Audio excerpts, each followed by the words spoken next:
Eu sou Hildegard Schneider e líder de Worldwide Wings.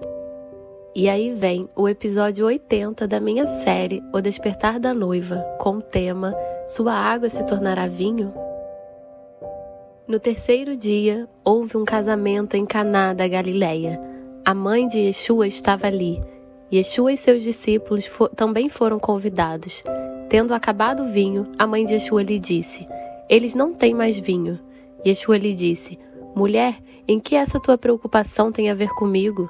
Ainda não é chegada a minha hora." Sua mãe disse aos serviçais: "Seja o que for que eles vos pedir, fazei." Estavam ali 6 jarros de pedra que os judeus usavam para as purificações, e cada um levava 2 ou 3 metretas. Yeshua disse aos serviçais: "Enchei os jarros com água." E eles os encheram até a borda.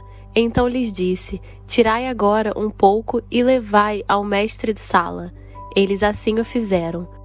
Quando o mestre sala provou a água transformada em vinho, não sabendo de onde viera, embora os soubessem os serviçais que tiraram a água, chamou o noivo e lhe disse: "Todo homem serve primeiro o bom vinho, e depois que os convidados já beberam bastante, o vinho inferior é servido. Tu, entretanto, guardaste o bom vinho até agora."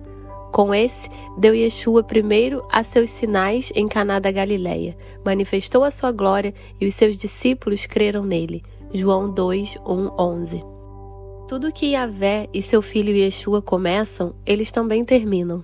Como tudo é cíclico, ou seja, os eventos do início são repetidos no fim, no início eles declaram o fim. O casamento em Caná foi um prelúdio aos milagres do Messias e, portanto, também um retrato do casamento do Messias que ocorrerá no final, quando ele voltar. A declaração "no terceiro dia houve um casamento" aponta para o casamento no final. O profeta Oséias nos explica isto. Passados 2 dias, ele nos revivificará, ao terceiro dia nos erguerá e restaurará, a fim de que possamos viver em sua presença. Oséias 6, 2. Em 2 Pedro 3,8, sabemos que: "Contudo, amados, há um princípio que não deveis esquecer, que para o Senhor um dia é como 1000 anos, e 1000 anos como um dia." Já se passaram 2000 anos desde o tempo de Yeshua na Terra, e estamos vivendo no início do terceiro milênio, ou em outras palavras, no terceiro dia, no qual o casamento do Messias também se realizará. A resposta de Yeshua à mulher de que sua hora ainda não havia chegado foi uma resposta a nível profético, pois a hora de seu casamento ainda não havia chegado. Primeiro, jarros de água tiveram que ser enchidos com água. Os jarros de água simbolizam nós, jarros que retêm água. Primeiro, temos a primeira lavagem, o que significa que nascemos da água do Espírito. Arrazoou Yeshua: em verdade te asseguro. Quem não nascer da água e do Espírito não pode entrar no reino de Elohim. João 3,5. Esta primeira lavagem com água mostra a união de uma nova vida e uma nova maneira de ser que não pode ser repetida, pois estamos totalmente lavados. Mas ainda assim, porque vivemos em um mundo contaminado, de acordo com Efésios 5,26, devemos ser, a fim de santificá-la, tendo-a purificado com o lavar da água por meio da palavra. Esta, então, é a segunda lavagem, ou, em outras palavras, enchemos nosso jarro de pedra, nossa vida terrena, com água, com a palavra de Yahvé. E quanto mais estudamos sua palavra, toda sua palavra, mais nos enchemos com a água preciosa. A propósito, também encontramos esta lavagem dupla nas Sagradas Escrituras. Então farás que Arão e seus filhos se acheguem à porta da tenda do encontro, onde se reúne a congregação, e mandarás que eles se banhem com água. Êxodo 29:4. Aqui, os sacerdotes deveriam ser banhados como uma só pessoa. Podemos ver isso claramente na palavra louo, usada na tradução grega das Escrituras Sagradas. Aqui, a palavra grega nipto é usada para lavar as mãos e os pés. Quem já se banhou, nipto, precisa apenas lavar os pés. João 13:10. A palavra nípito é usada para lavar as mãos e os pés no lavatório, na entrada do tabernáculo, sempre que entravam no santuário. Êxodo 30, 18 e 21. De volta ao casamento em Caná. Haviam 6 jarros de água. 6 sempre significa em hebraico o número do homem e também 6.000 anos de história humana. Assim, os 6 jarros de água nos representam como seres humanos dentro dos 6.000 anos de história humana.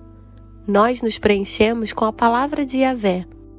E como fizemos techuvá no final dos tempos, ou seja, voltamos a toda a instrução de Yahvé, a Torá, e assim temos toda a palavra, nosso pote de água se torna cheio de água.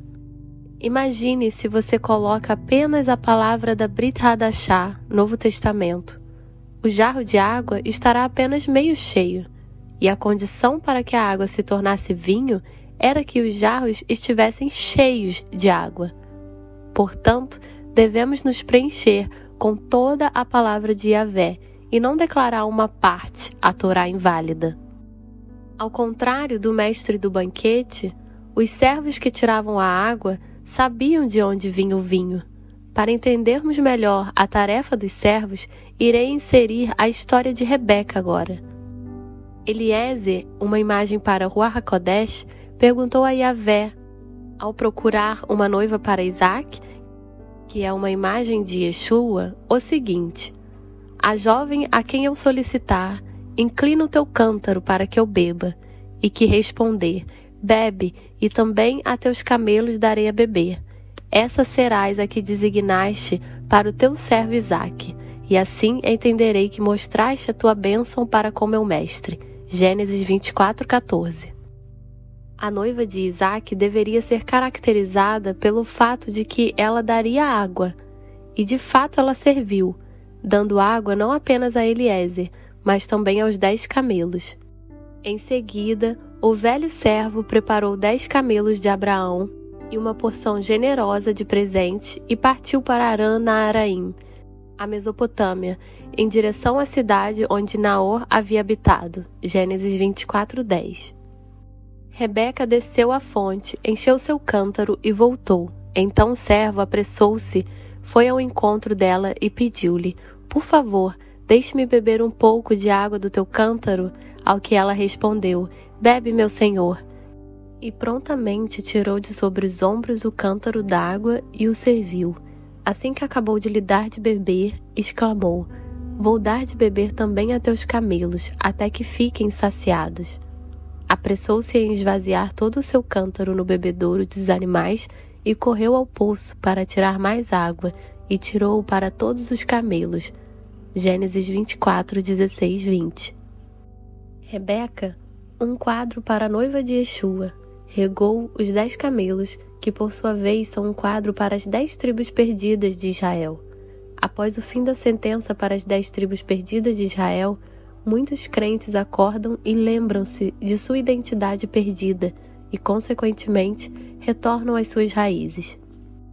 E esses camelos estão com sede e bebem muita água, e Rebeca sabe disso e serve a eles. Assim como os servos no casamento, eles se enchem de água e, portanto, sabem que a água será transformada em vinho por Yeshua HaMashiach.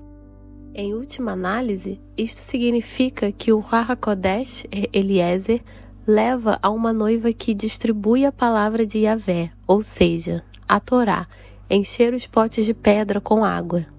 Esta história é uma história profundamente profética para a última geração. Os potes devem ser enchidos até o 3º dia, já que o casamento se realizará no 3º dia. Mais uma reflexão sobre isto. Onde a água é transformada em vinho? Na sala de banquetes, como diz em Cânticos 2:4. Ele leva-me a beber na sala de banquetes. A palavra hebraica para sala de banquetes é Bait Yain. A palavra Yain vem de uma raiz que significa transbordar por cima, ou seja, ultrapassar a borda do jarro, transbordar. O derramamento só acontece quando o jarro já está cheio. A palavra hebraica Bait, que significa casa, também significa pertencer à mesma casa, mas também é usada para da terra de Efraim, ou para templo. Isto não significa que lá na sala de banquetes, no Beit Yain, o jarro pertencente à mesma casa, ou seja, ao seu reino, é levado para transbordar. Isso fecha o círculo de nossa história das bodas em Caná. Lá, os jarros foram enchidos até o topo. Yeshua nos conduz para a sala de banquetes, e o amor é o seu sinal sobre nós. E o que Yeshua diz sobre o amor? Aquele que tem os meus mandamentos e obedece a eles, esse é o que me ama. João 14, 21. Então, Yeshua se sente amado por nós quando guardamos seus mandamentos. E onde encontramos os seus ensinamentos? Na Torá. Vemos como o ciclo se fecha de novo? Mas ele também nos ama por manter suas próprias instruções e por nos dar tudo o que é, legalmente falando, obrigado a fazer através do acordo de pacto conosco. Por favor, veja também os episódios 75 e 5 sobre Pacto da Aliança. A parábola das 10 virgens também retoma a mesma ideia, só que aqui se trata de óleo e não de água. Há também um episódio sobre isso, de número 10, as virgens sábias e as tolas. Eu gostaria também de encorajá-lo a encher seu jarro com água. Ainda há tempo para fazer techuvá, para retornar. Você pode encontrar muito material sobre isso em minha série, O Despertar da Noiva, no YouTube, e também pode me enviar um e-mail para office@whatwidewings.de para solicitar o meu livro Cheio de Olhos, Cheio de Luz gratuitamente. Mais traduções de meus livros em português virão em breve. Sejam ricamente abençoados.